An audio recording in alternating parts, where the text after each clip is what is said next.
والصلاة والسلام على سيد الأنبياء وأشرف المرسلين وعلى آله وصحبه أجمعين. أما بعد. يا الرحمن الرحيم الذين آمنوا منكم وعملوا الصالحات ليستخلفنهم في الأرض كما استخلف الذين من قبلهم. صدق الله مولانا العظيم. حضرات علماء کرام، سامعین نظام، بہت ہی اہم اور قیمتی باتیں آپ حضرات اب تک سنتے چلے آئے ہیں. موجودہ حالات کیا ہیں اور ان حالات کے اندر ہمیں اور آپ کو سیاسی سمجھ بوجھ اور سیاسی بیداری کی بڑی سخت ترین ضرورت ہے.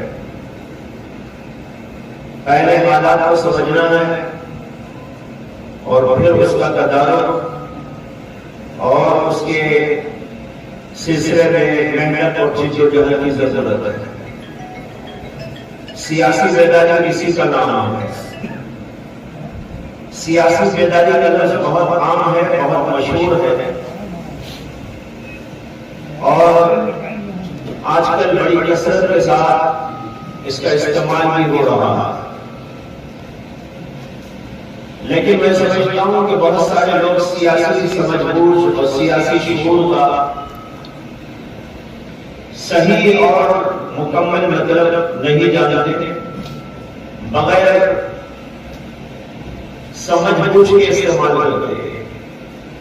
اگر سمجھ بوجھ کر اس کو استعمال کریں تو واقعی ہماری سمجھ بوجھ ٹھیک ہو جائے اور حالات کو سمجھنے اور آگے کی کارروائی کرنے کی اللہ ہمارے اندر سخت طاقت اور استقامت عطا کرے.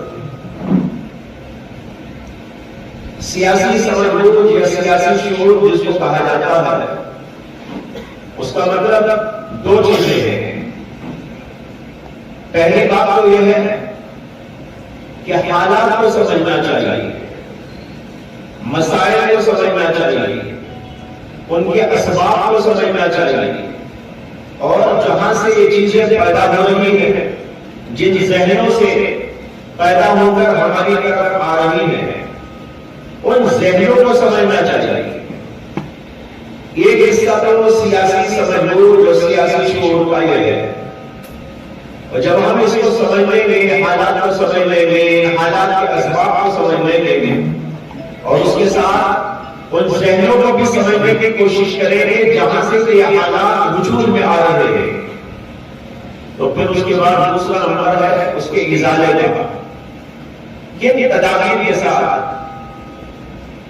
اس کا مقابلہ کرنا چاہیے، کس طریقے پر ان چیزوں کو انگیز کرنا چاہیے، یہ دوسرا نمبر ہو. پہلے نمبر پر اس بات کی شدید ترین ضرورت ہوگی کہ ایسے دماغ اور ایسے سمجھ بوجھ والے اس کی فکر کے اندر لگے اور حالات کا جائزہ لے کر بتائیں کہ حالات کیا ہے، مسائل کیا ہے، کہاں سے پیدا ہوئے ہیں، کیوں پیدا ہوئے ہیں، منشا کیا ہے. یہ ساری چیزیں سمجھ بوجھ رکھنے والے لوگ سمجھ کر سامنے لے آیا. اس کو کہتے ہیں نظریاتی سیاست. دوسرا نمبر عملی سیاست کا ہے. جب یہ ہمیں پتہ چل جائے گا حالات کیا ہیں، مسائل کیا ہیں، کہاں سے پیدا ہوئے ہیں، کیوں پیدا ہوئے ہیں، تو پھر تدابیر کرنے کے لیے میدان میں کودنا ہوگا اور اس کی ازالے کی تدابیر اختیار کرنی ہوگی اور جدوجہد کے ساتھ محنت کے ساتھ کام کرنا ہوگا. ان دو چیزوں کو جمائے تو اس کو کہتے ہیں سیاسی شعور. عام طور پر سیاسی شعور نہیں ہے، اس کا مطلب یہی ہوتا ہے کہ دو کام ہم نہیں کر پا رہے. پہلے تو یہ نہیں سمجھ میں آ رہا ہے ہم لوگوں کو کہ یہ حالات کیوں ہیں، اس کے پیچھے کیا اسباب ہیں، اور پھر تدابیر کرنے کا نمبر تو اس کے بعد آتا ہے. اس کے لیے بھی بہت کچھ کرنا پڑتا ہے. اسی لیے اگر یوں کہا جائے کہ دو چیزوں کی ضرورت ہے جس سے ہمارے اندر سمجھ بوجھ اور سیاسی شعور بیدار ہو سکتا ہے۔ ایک حکمت اور دوسری ہمت۔ حکمت اور ہمت یہ دو چیزیں ہمارے پاس آ جائے، حکمت سے سمجھ میں آئے گا اور حکمت سے کام کرنا آسان ہو جائے گا۔ یہ دو چیزیں مل کر ہمارے اندر کچھ ایسی چیز پیدا کر سکتی ہیں جس سے کہ ہم اس سلسلے میں کام کر سکیں اور آگے بڑھ سکیں اور ان حالات کا مقابلہ کرنے میں کامیاب ہو جائے۔ نبی اکرم صلی اللہ علیہ وسلم کی زندگی ہمارے سامنے ہے، ماشاءاللہ سب کے سب حضرات علماء ہیں، علماء کے سامنے پوری سیرت ہے اللہ کے نبی علیہ السلام کی۔ جب حالات پیش آئے تو اللہ کے نبی علیہ السلام نے سیاسی سمجھ بوجھ اور شعور کا کس طریقے کا استعمال کروایا اور پھر اس کی تدابیر کیسے اختیار کروائی اور کس قدر ہمت کے ساتھ بہادری کے ساتھ میں مقابلہ کروایا، یہ سیرت نبی کے اسباب کے اندر ہمیں واضح طور پر مثالیں ملتی ہیں۔ بعض لوگ یہ سمجھتے ہیں کہ سیاسی سمجھ بوجھ یا سیاسی شعور کا مطلب یہ ہے کہ بس کچھ آواز کر دی جائے، کچھ شور کر دیا جائے، کچھ مظاہرہ کر دیا جائے، کچھ ہنگامہ کر دیا جائے اور یہ بتا دیا جائے کہ بھائی ہم جو ہے یہ چاہ رہے ہیں، ایسا ہونا چاہیے، ایسا نہیں ہونا چاہیے۔ اس لیے بتا دینے کا نام سمجھتے ہیں کہ سیاسی سمجھ بوجھ اور سیاسی شعور، اور یہی وجہ ہے کہ ایسے لوگوں کو علماء سے بڑا شکوہ آ جاتا ہے کہ بھائی ہم تو بہت کچھ کرنا چاہتے ہیں، علماء کیوں بیٹھے ہوئے، علماء کیوں کچھ نہیں کرتے، علماء میدان میں کیوں نہیں آتے۔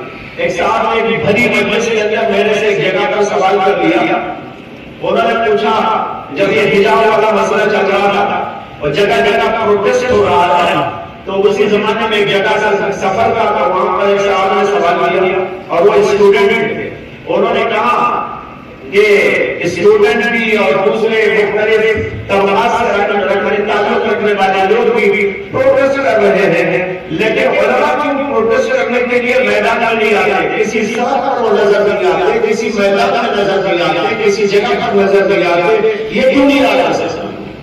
یعنی ان کے ذہن میں یہ ہے کہ اس طرح کرنے کا نام سیاسی شعور ہے، اس طرح کچھ حرکتیں کرنے کا نام سیاسی سمجھ بوجھ ہے، اور علماء کے لیے ان کے پاس شکایتوں کا ایک دفتر موجود ہے کہ وہ ایسا کیوں نہیں کرتے۔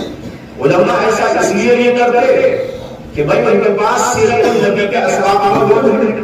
نبی اکرم صلی اللہ علیہ وسلم نے مختلف حالات سے دوچار ہونے کے ساتھ ساتھ جو کچھ کیا وہ سیرت کے اندر موجود ہے۔ غزوہ حدیبیہ کے موقع پر صلح حدیبیہ کا جو عمل ہوا، اللہ کے نبی علیہ السلام نے کیا کیا؟ جبکہ بعض صحابہ کرام یہ سوچ رہے تھے اور ان کو ایسا سمجھ میں آ رہا تھا کہ اللہ کے نبی علیہ السلام دب کر یہاں پر صلح فرما رہے ہیں، حتیٰ کہ حضرت عمر کو بھی شکوہ ہو گیا۔ شکوہ کو نہیں کہنا چاہیے، ان کے دل کے اندر ایک جو ہے الجھن سی پیدا ہو گئی۔ انہوں نے جا کے نبی اکرم صلی اللہ علیہ وسلم سے عرض کیا تھا کہ یا رسول اللہ کا ہم حق پر نہیں ہیں؟ آپ نے کہا کیوں نہیں؟ پھر انہوں نے کہا جب ہم حق پر ہیں تو دب کر صلح کرنے کی کیا ضرورت ہے؟ اللہ کے نبی علیہ السلام نے عجیب جواب دیا، آپ نے فرمایا کہ میں اللہ کا پیغمبر نہیں ہوں، جب میں اللہ کا پیغمبر ہوں تو اوپر سے لے کر وہ کر رہا ہوں جو کہ میں کر رہا ہوں۔ تو دیکھو یہ سیاسی سمجھ بوجھ، اور اسی لیے کہنے والوں نے کہا کہ یہ جو صلح حدیبیہ تھی بظاہر تب صلح ہوئی، لیکن اس کا نتیجہ اتنا بہترین رونما ہوا کہ کہنے والوں نے کہا کہ دراصل یہ صلح حدیبیہ فتح مکہ کا پیش نما، اسی کی وجہ سے یہ جو ہے وجود میں آیا جس کو ہم کہتے ہیں فتح مکہ، اللہ کے نبی علیہ السلام نے کیا۔ تو صرف شور کا نام یا جوش کا نام نہیں، بلکہ کچھ سمجھ بوجھ کا نام، حالات کو دیکھنے کا نام، مسائل کو سمجھنے کا نام، اور پھر اس کے بعد اس کی صحیح تدبیر اختیار کرنے کا نام، یہ ہے دراصل سیاسی سمجھ بوجھ۔ نبی اکرم صلی اللہ علیہ وسلم جب مکہ مکرمہ میں رہے ہوئے تھے ہجرت سے پہلے تو حج الفضول کا واقعہ پیش آیا. اللہ کے نبی علیہ السلام نے وہاں کے لوگوں سے مل کر جو ہے کچھ کام کرنے کا تہیہ کیا اور اللہ کے نبی علیہ السلام بعد میں فرمایا کرتے تھے کہ آج بھی اگر اس کام کے لیے مجھ کو بلایا جائے تو میں آج بھی اس کے لیے تیار ہوں. جب حج الفضول کا واقعہ اس وقت میں پیش آیا تھا جب نبی اکرم صلی اللہ علیہ وسلم ابھی نبوت پر سرفراز نہ ہوئے اس وقت کا واقعہ.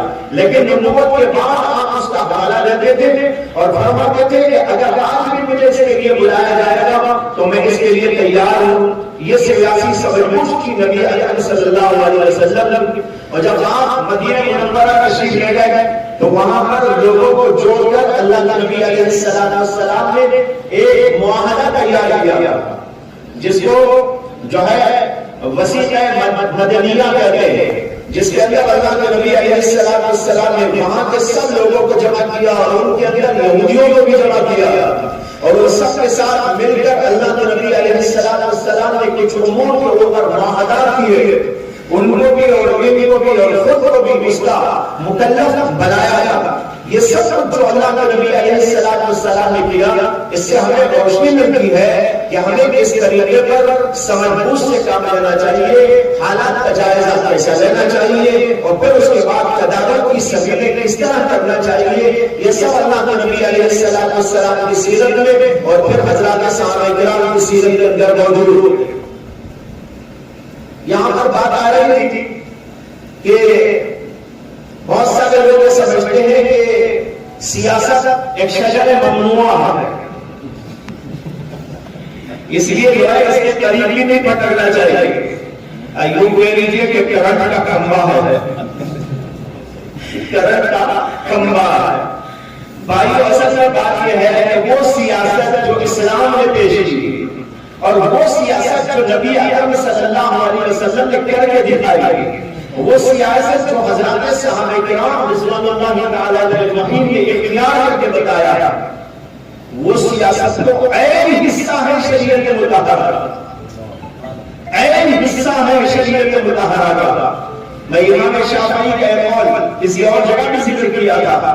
حضرت امام شافعی رحمۃ اللہ علیہ کا قول ابن القیم رحمۃ اللہ علیہ نے اپنی کتاب الطرق الحکمیہ فی السیاست الشرعیہ جو سیاست کی علماء نے لکھی ہوئی کتاب ہے اس کے اندر ان کا مقولہ نقل فرمایا ہے کہ انہوں نے فرمایا وہ شریعت نہیں جس کے اندر سیاست نہ ہو،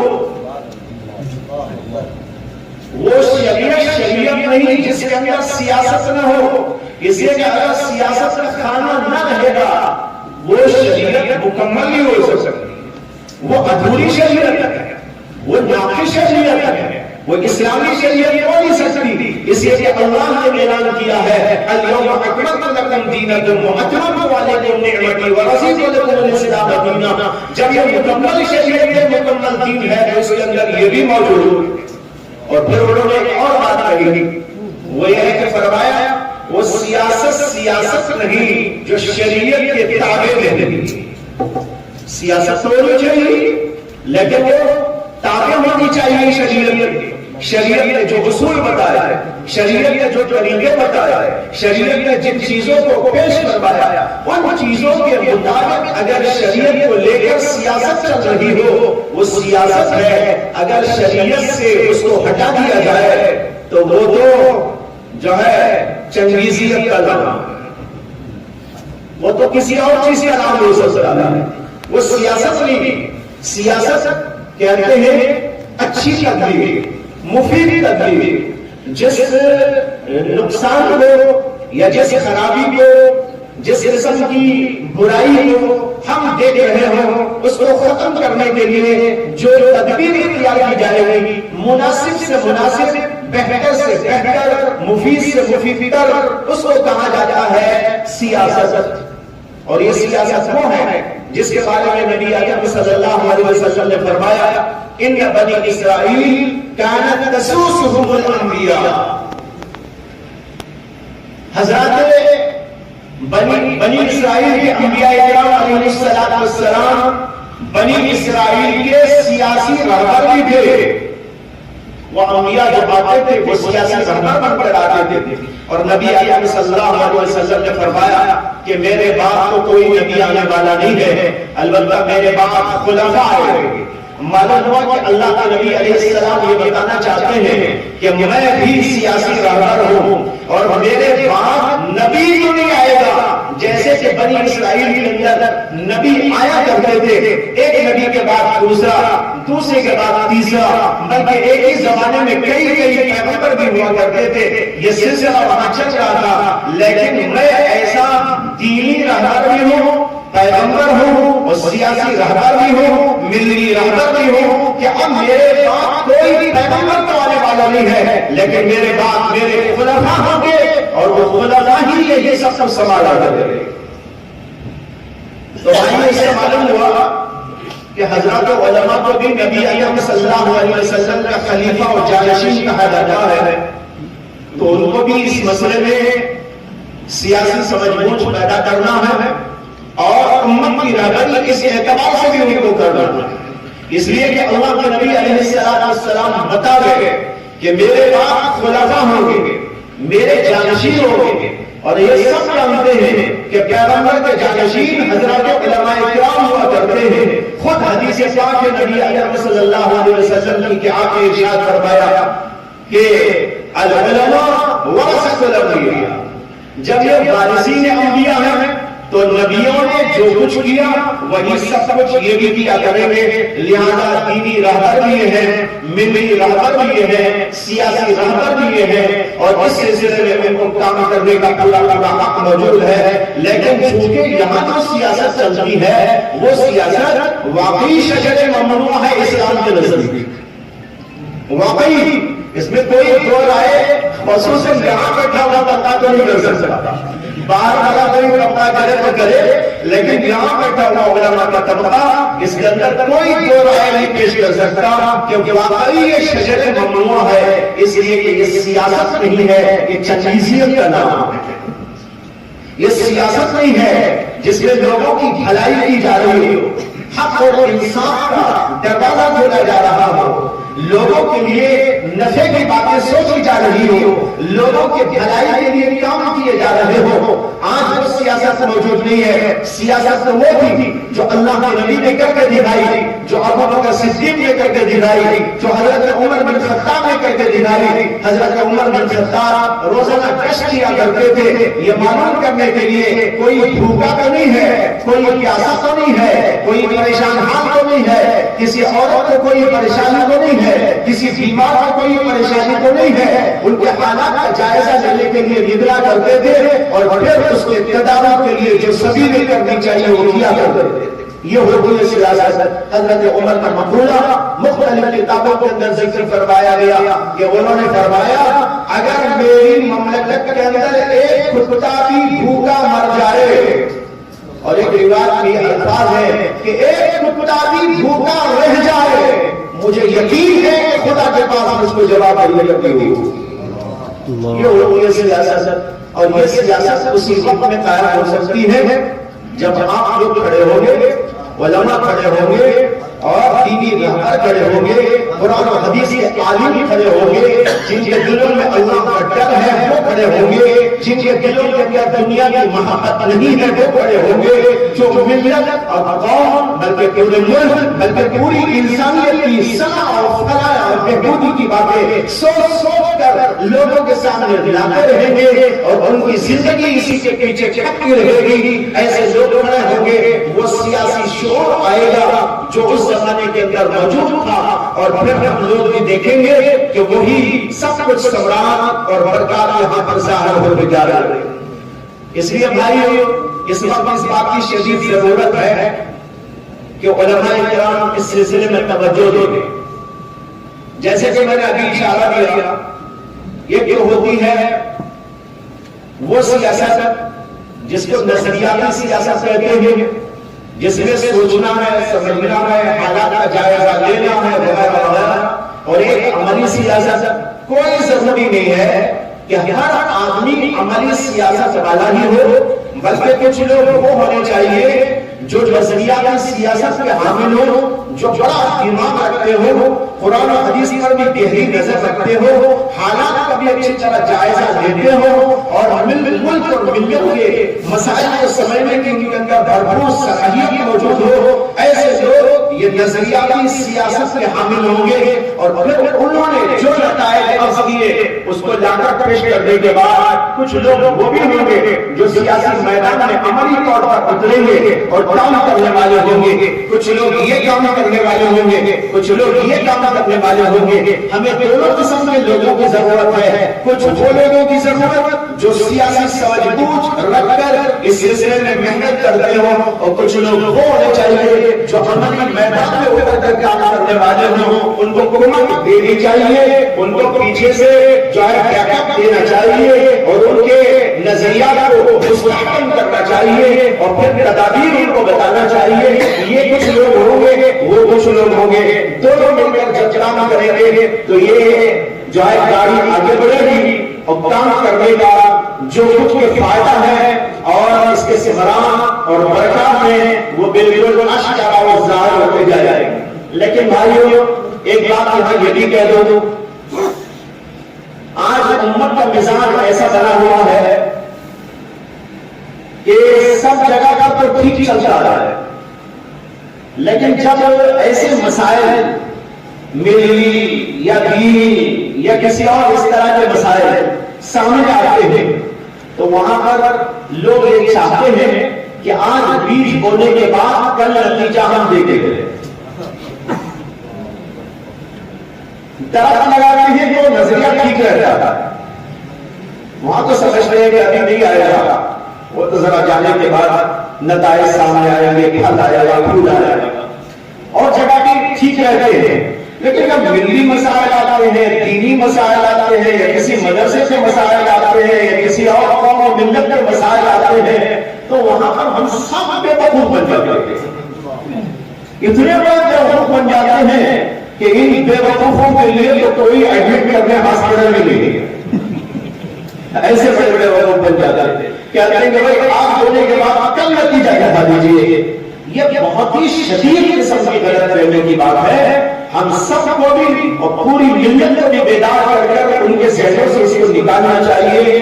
لوگوں نے 100 سال کے بعد اپنا پھل دیکھا ہے، میرا اشارہ تو آپ سمجھ گئے ہوں گے، 100 سال کے بعد وہ اپنے نتائج حاصل کر رہے ہیں، اپنے ثمرات بٹورتے جا رہے ہیں، لیکن ہمارا یہ حال ہے کہ آج وہ کل دیکھنا چاہتے ہیں۔ بھائیوں آج یہ سمجھ کر ہم کو چلنا ہے، میں مر جاؤں گا نتیجہ نہیں دیکھوں گا، لیکن میں بیج بو کے جاؤں گا انشاءاللہ۔ یہ ہم سب کا نظریہ ہونا چاہیے، ہم بیج بونے کے لیے بیٹھے تھے۔ جیسے کہتے ہیں نا کہ بہت گناہ آدمی تھا، اس نے اخروٹ کا درخت لگانا چاہا تو ایک صاحب نے پوچھا کہ میاں جی کیا کر رہے ہیں؟ کہاں کہ اخروٹ کا درخت لگا، کہاں اخروٹ کا درخت آج آپ لگائیں گے کہ کتنے سال میں اس کا پھل آئے گا؟ تو اس نے کہا 15 سال میں آ جائے گا۔ انہوں نے کہا اچھا 15 سال تک آپ کے جینے کی آپ کو امید ہے؟ اس نے کہا بے وقوف، مجھے میرے لیے نہیں، میں تیرے لیے ہو جاتا،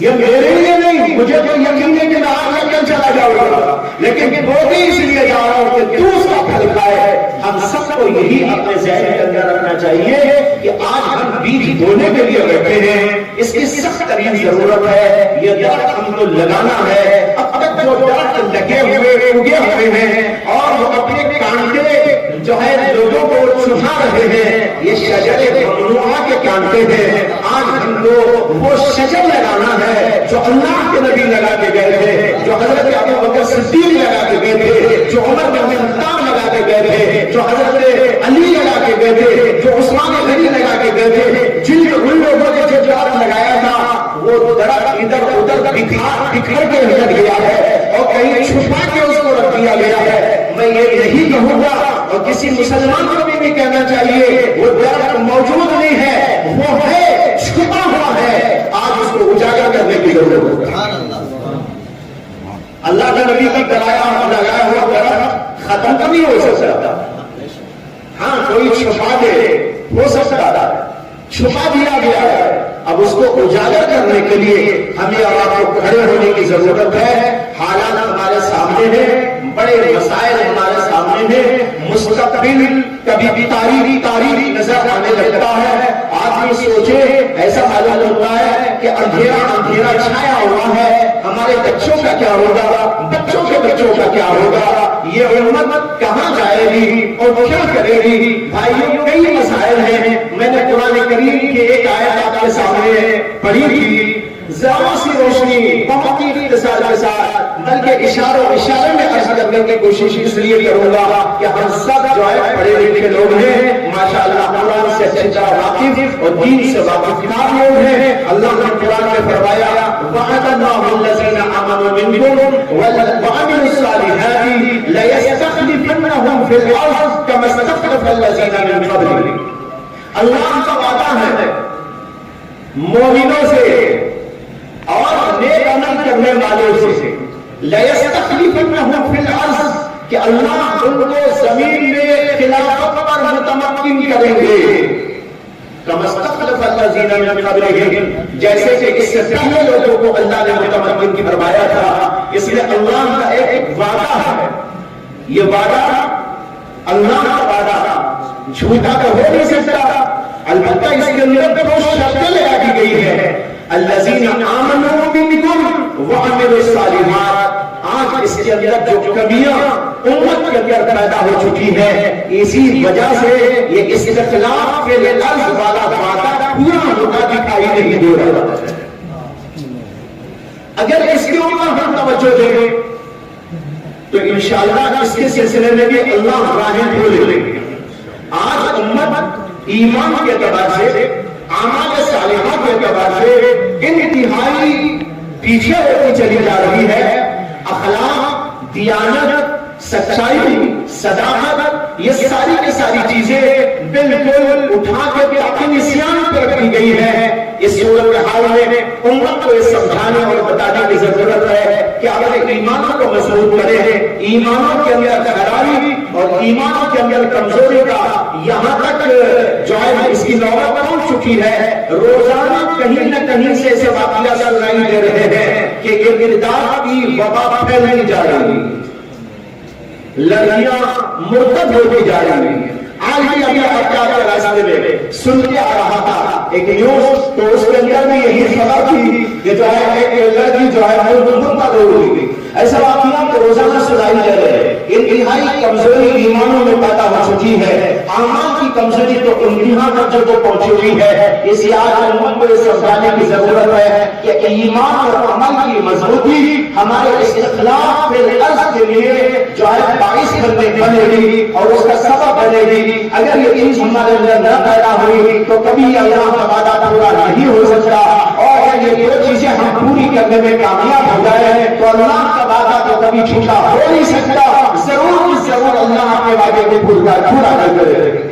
تو ہمیں ایک طرف سیاست سے مجبور اور شعور پیدا کرنے اور اس سلسلے میں محنت اور مجاہدہ کرنے کی ضرورت ہے. تو دوسری طرف اس بات پر بھی محنت کرنا چاہیے کہ امت کو ہم اس سلسلے میں بھی بیدار کریں, اپنے ایمان اور اعمال کی مضبوطی کے لیے, اپنے آپ کو سچا اور پکا مسلمان بنانے کے لیے, تاکہ اللہ کا وعدہ ہمارے حق میں پورا ہو جائے. تو بھائیوں, ان دونوں چیزوں پر غور کرنے کی ہم کو ضرورت ہے. علماء نے ایک بات فرمائی ہے کہ اللہ کا یہ وعدہ ہے کہ یہ استخلاف تم کو حاصل ہوگا, یعنی یہ نعمت تم کو بطور انعام دی جائے گی.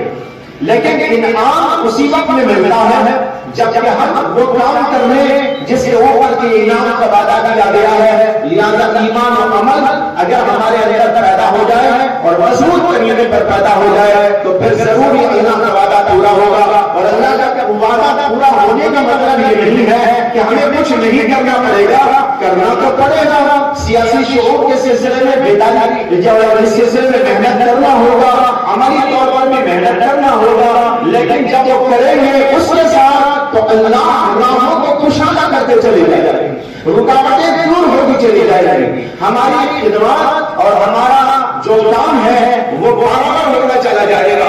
اور اگر ہم صرف اس کے اوپر محنت کریں، اس پر محنت نہ کریں، ہو سکتا ہے کہ ہماری یہ سیاسی شعور والی ساری باتیں رائے گڑھ چلی جائے، اس لیے کہ وہ اللہ تعالیٰ اسی کے ساتھ متعلق ہے، اسی کے اوپر معلق ہے، اس لیے اس کی کوشش اس سے زیادہ کرنا چاہیے، اس کے ساتھ یہ دوسری باتیں بھی عمل میں لانے کی کوشش کرنا چاہیے۔ یہ بہت اچھے عنوان پر یہاں پر یہ سلسلہ جاری کیا گیا ہے، اور اس وقت اس کی شدید ترین ضرورت ہے۔ ماشاءاللہ بہت سارے علماء یہاں پر جمع ہیں، آپ حضرات اس سلسلے میں توجہ فرمائیں اور اس کے ساتھ اپنے مشورے جو بھی ہو سکتے ہیں وہ پیش کرنے کی بھی کوشش کریں، کسی اور طریقے سے جو ہے ان باتوں کو پہنچائے ہیں تو ہو سکتا ہے کہ اس سلسلے میں کچھ کارروائی کرنے میں مدد ملے، آسانی پیدا ہو، اور اللہ تبارک و تعالی ہمیں کامیابی کی منزل دکھائے۔ وآخر دعوانا الحمدللہ رب العالمین۔